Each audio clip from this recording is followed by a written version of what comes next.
The film begins with an eerie quietness over a battlefield littered with the wreckage of war. A lone Nazi officer rides on a white horse through the smoke and devastation. The scene captures a haunting image of war's aftermath: bodies of soldiers, burning vehicles, and debris scattered across the landscape. Suddenly, the tranquility is shattered as Sergeant Don Wardaddy Collier Brad Pitt emerges from the rubble, ambushing and killing the Nazi officer. He spares the horse, setting it free, symbolizing the thin line between life and death that exists on the battlefield. Wardaddy returns to his tank, named Fury, where his crew anxiously awaits his return. The crew includes Boyd Bible Swan, the gunner Trini Gordo Garcia, the driver and Grady Kunas Travis, the loader. They're a tight-knit group of battle-weary soldiers who have seen their share of fighting and loss. The death of their fellow crew member, Red, who was recently killed in action, hangs heavily over them. Inside the tank, the crew is barely holding it together. Kunas, working on tank repairs, blames Wardaddy for the predicament they're in, highlighting the stress and tension within the group. Despite their grim situation, they have no choice but to push forward. As they prepare to move out, they're ambushed by enemy fire. Kunas finishes his repairs just in time, and they narrowly escape. The scene shifts to an Allied camp where Wardaddy meets Sergeant Binkowski. They're one of the few remaining tank crews left, as others have been decimated by enemy forces. The crew's recent loss of Red leaves them without a bow gunner, creating a void in both their ranks and their spirits. Wardaddy is introduced to his new assistant driver and bow gunner, Private Norman Ellison, a fresh recruit straight out of training with no experience in combat. Norman's innocent and naive demeanor starkly contrasts with the hardened veterans he's about to join. Wardaddy quickly sizes him up, understanding that Norman's inexperience could be a liability. He instructs Norman to follow orders without question, keep his distance from others, and not get too attached. Norman is thrust into the crew of Fury, where he's met with skepticism and disdain. Bible, Gordo, and Kunas aren't welcoming, and they test Norman's resolve by rummaging through his belongings, finding only a book. They mock him for his lack of preparedness and experience, emphasizing the harsh reality of their world. As his first task, Norman is ordered to clean the interior of the tank, which is soaked with Red's blood and remnants. The grim scene of a mangled face horrifies Norman, causing him to vomit outside. Visceral reaction only solidifies his role as an outsider in the eyes of the crew. Meanwhile, Wardaddy attends a meeting with other officers where they discuss the dire situation on the front lines. Suddenly, a captured SS prisoner is brought into the camp. The sight of the enemy fuels the crew's anger and grief over Red's death. Wardaddy and his crew beat the prisoner, only stopping when other soldiers intervene. This scene shows the boiling point of their frustration and hatred towards the enemy. Back at the tank, Wardaddy questions Norman about his training and his lack of combat experience. Discovering that Norman hasn't killed anyone yet, Wardaddy hands him a gun, forcing him to confront the harsh reality of war. The platoon embarks on their first mission together with Norman as part of the crew. As they drive through the war-torn landscape, they pass civilians fleeing the advancing armies. The scene is chaotic, with a mix of fear and resignation etched on the faces of those displaced by the war. Wardaddy remains vigilant, knowing the enemy could be hiding among the crowd. Suddenly, Norman spots movement in the trees. His hesitation to fire proves costly when they are ambushed by hidden German soldiers. An Allied tank is hit, and its occupants burn alive. The horrifying sight of a soldier engulfed in flames, choosing to shoot himself rather than suffer, leaves Norman traumatized. Wardaddy springs into action, pursuing and killing the enemy soldiers responsible for the ambush. Among the dead are child soldiers, further highlighting the desperate tactics of the Nazi forces. Wardaddy confronts Norman, berating him for his hesitation and making it clear that their survival depends on immediate action. This moment marks a turning point for Norman, as he begins to understand the brutal, unforgiving nature of warfare. After regrouping, Wardaddy leads his crew to meet Captain Wagoner, who informs them of a new mission. Despite being outnumbered and without adequate support, they are tasked with rescuing a group of pinned-down soldiers behind enemy lines. The stakes are high and the crew's nerves are on edge. As they move out, the tension is palpable, with everyone on high alert for potential threats. The platoon comes under heavy fire from machine guns and anti-tank weapons. In the heat of battle, Norman struggles to keep his composure. Gordo, witnessing Norman's fear, demands that he shoot a wounded enemy soldier to ensure he's dead. Norman's hands shake, his moral compass conflicting with the necessity of survival. Wardaddy steps in, coldly reminding Norman that mercy has no place on the battlefield. The crew successfully overcomes the enemy forces, securing the area and saving the pinned-down soldiers.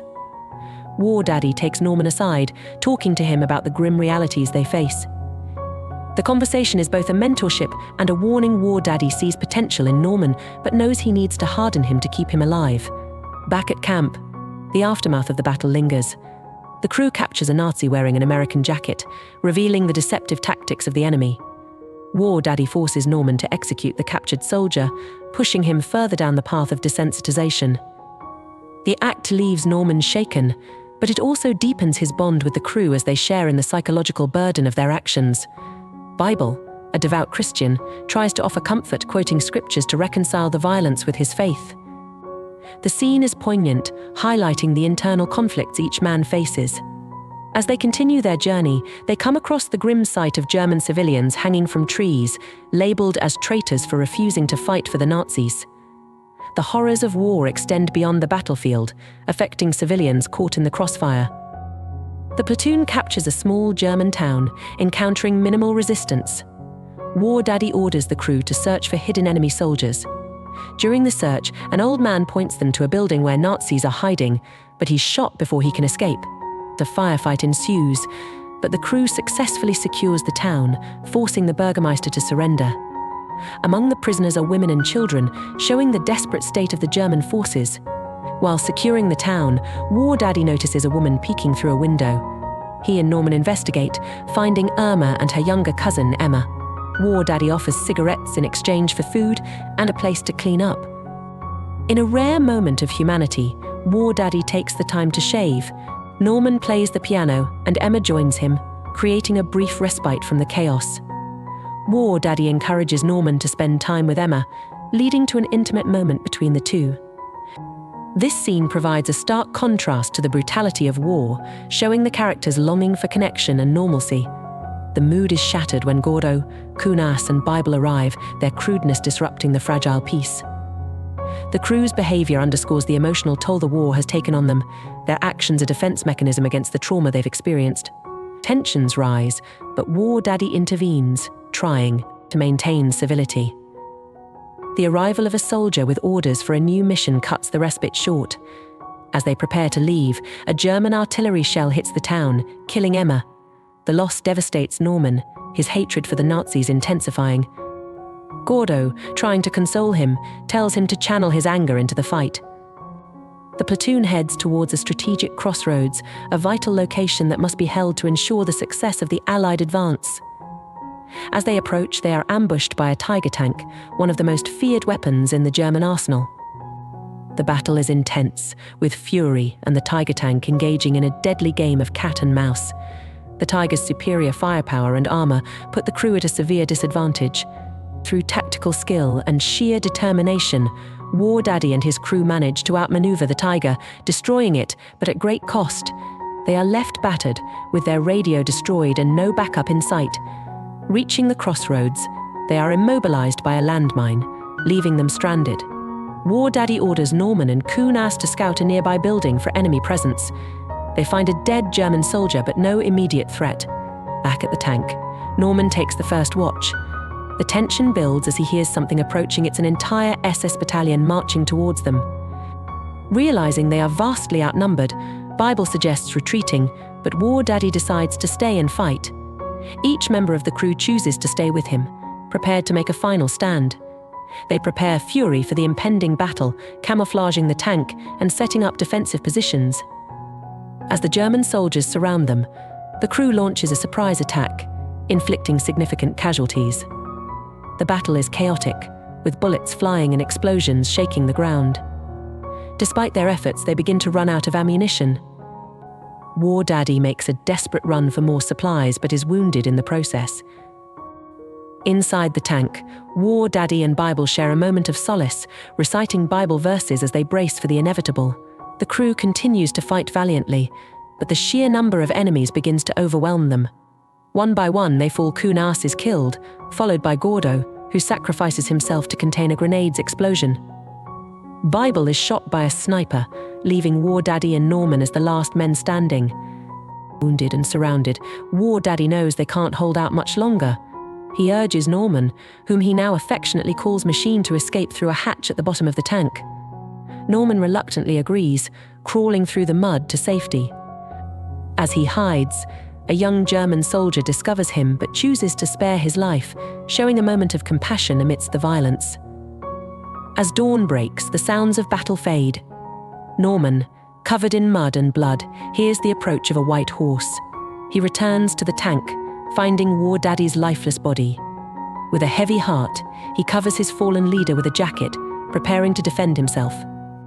However, it's American soldiers who open the hatch, finding Norman alive. They declare him a hero, recognizing the courage it took to stand against such overwhelming odds. The film ends with a shot of Fury, heavily damaged and surrounded by the bodies of fallen soldiers, both friend and foe. Norman Machine Ellison, the lone survivor, is taken away in an ambulance, his expression a mix of exhaustion and the grim understanding of what he has endured.